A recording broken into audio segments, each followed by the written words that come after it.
जय भोलेनाथ। मेरे गुरु देवता कुल देवता इष्ट देवता की जय हो। भक्तों, एक मन में भी प्रश्न है और हनुमान चालीसा में आपने थोड़ा सा ध्यान दिया होगा। जैसे ये आपको हमने दिखाया है, उसमें कहा गया है जैसे कि चारों जुग प्रताप तुम्हारो, है प्रसिद्ध जगत उजियारो। ये आप देख रहे होंगे, चारों जुग प्रताप तुम्हारो, है प्रसिद्ध जगत उजियारो।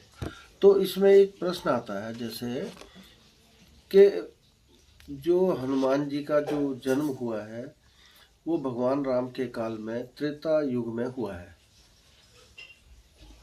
सतयुग के बाद त्रेता युग में हुआ है। तो त्रेता, द्वापर और ये कलयुग, तीन युग तो ये माने गए हैं।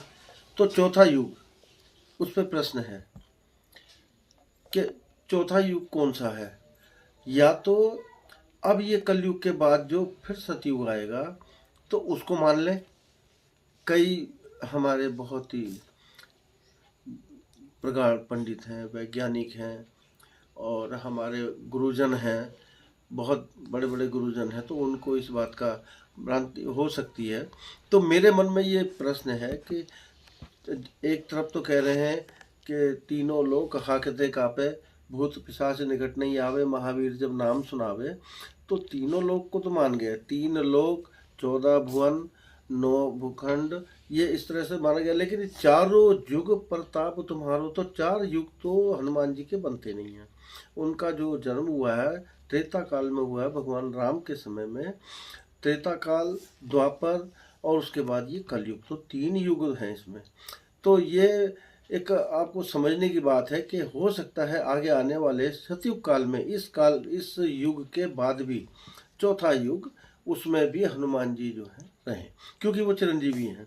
तो इसलिए इसमें ये बात रखी गई कि चारों युग प्रताप तुम्हारो, है प्रसिद्ध जगत उजियारो। साधु संत के तुम रखवारे, असुर निकंदन राम दुलारे।